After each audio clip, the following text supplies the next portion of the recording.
to me, I be work, work, work, work, work, work. You see me do me dirt, dirt, dirt, dirt, dirt, dirt. There's something about that work, work, work, work, work. Yes, stress is a part of my life.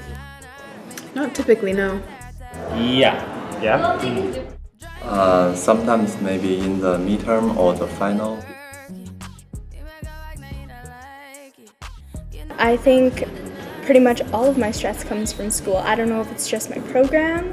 I'm in the Bachelor of Science program. I'm a first year. Or maybe that's it. I'm a first year student. It's the adjustment. Yep. Who knows? Coming from an art school which was project based, it was a little bit more difficult for me to have to deal with, okay, just exams. You have these exams to prepare for. You have to act in those moments, and you don't really have much prep or variety in the way that you learn stuff, as in like doing assignments and projects, and hands-on stuff.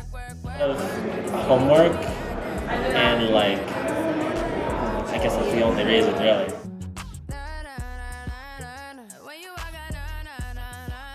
I thrive off of success, and usually when I'm pushed hard enough, I'll succeed.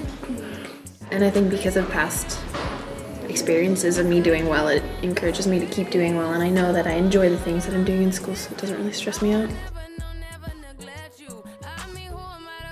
Yeah. A lot of the times it would be before I would have to do it, which would be like a day before or something like that. I would just get like, oh great, I have to do this. And then once I actually at the point where I sit down and do it, then it's just like, I'm kind of relaxed. Yes, that mostly happens either when I'm on a final exam or something, and I'm just like, well, I don't know what to do, and I don't usually feel that way. I usually know what I'm doing, so it's just odd. It's different. No, it's not like, oh my gosh, I'm dying, I'm gonna fail this, I'm awful. It's more like, let's learn as much as we can learn right now, because I want to be a teacher one day, so I love education. I love teaching people, and when I can teach people, it means that I know the material really well.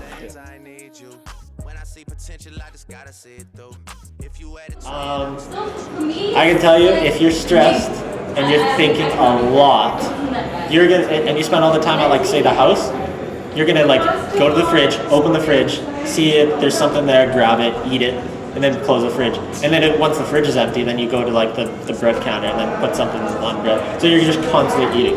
It's really annoying.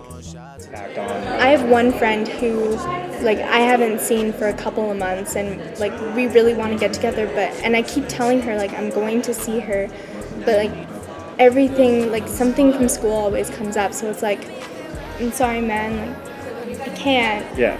I have a project, and I'm like, well, yeah, I understand, but you always have a project, or like you always have an exam to study for, you always have something to do, a lab report. My immediate family, no, because it's no different than me spending a lot of time at high school with friends. So time management wise, no. I think it's harder, especially living at home still. Like I'm not always at home to help out with dinner and then help out with the cleaning, but they would have to do that whether or not I lived there. Yeah. So if I didn't live there, they would still have to do that. And it's hard when I have friends that are working full-time and not in school, because then I'm in school during the day and they might have an evening shift where that's the time that I have off, and so that's stressful for friendships. Go out with friends. Music is definitely an outlet. I'm pretty sure that's popular for everyone. Or I'll talk to my friends or my family about it. Like it's good to just I'll vent it out, and I need to tell someone what's going on. Sometimes like go to the top of the mountain and just scream. Yeah, sure. I like video games, and usually just chilling with the fam. Walking. I walk to school, and usually that's good for decompressing at the end of the day. Talking with friends and laughing. Laughing is huge. Like joking around. Venting. You have a lot of friends in school you can talk to? Yeah, lots of classmates that I hang out with and study with. So. Maybe sometimes I can see the comedy movie or play the computer. Oh, okay. At the point where I sit down and do it, then it's just like, I'm kind of relaxed. Well, I just remind myself that, I'm lucky that I'm even going to school and that I have this opportunity, and I also think to myself, whatever happens, it happens. I'm going to try my best. I'm going to do whatever I can to make this the best, to make the best outcome out of the situation. And if I can't control it, then, you know, I just need to let go.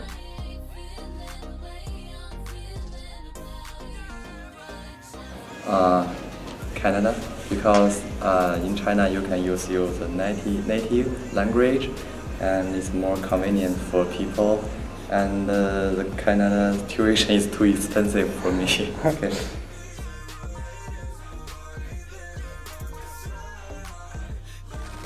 So one example of a student I had, they just arrived from China in mid-June, and they were just starting summer session 2. And the person was sitting in the class, pretty much every class quietly, his head down, and I knew there was something going on with him. So on the last class of the second week, I went up to him and I said, "Is everything okay?" He just looked at me and his eyes told me a whole different story. He said he was okay. After class, I said, "Let's go for a walk." So we went for a walk, and he told me that it was his first time in Canada. He was 18, and he had just left his family, and his grandmother had just passed away in the last week. And he said he felt so helpless and he didn't know what to do. He said nobody in class would talk to him. He made no friends. He didn't even know how to get groceries and make a meal. He said when he first chose TRU, he thought that he would get a lot more support services, but what he found is that he was pretty much left on his own. So he actually started crying, and I'm just like, wow, this is really a real thing happening.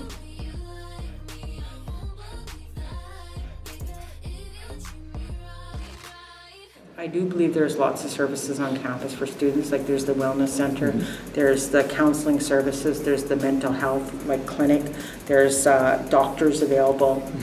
There is also clergy and a church or a prayer room. So I think there's a lot of services. The question is, are they getting to the students, and who delivers that? There's not a little manual that you open up the first day, oh yeah, in case of. Sure, there's lots of posters everywhere, but who looks for that? When you're stressed out and overwhelmed, the last thing you want is one more piece of information. And whose responsibility is for that? When you're 18 years old, all of a sudden you are responsible for your own, right? So whether it's in a study guide or your orientation, that's to me where it's going to be the most accessible, information days, but reaching out.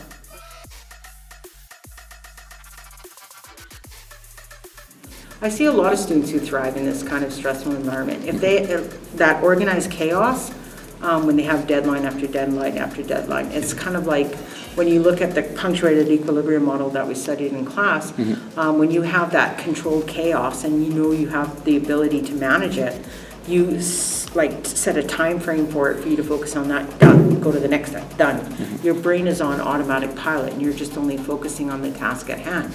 You sleep between X time and X time.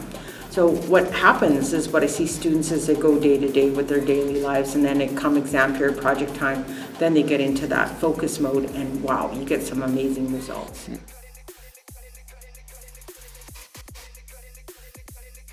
What I've learned is go to the gym, and I do boot camp 3 times a week and I swim. So yeah, I've gone to bed feeling anxious, and it's like, okay, so how do I manage this? So it's more preventive in nature, and it's easier said than done. But it's being able to recognize that you are going through a stressful period, recognizing the signs of stress, like staying up all night, feeling anxious, feeling like your life is out of control.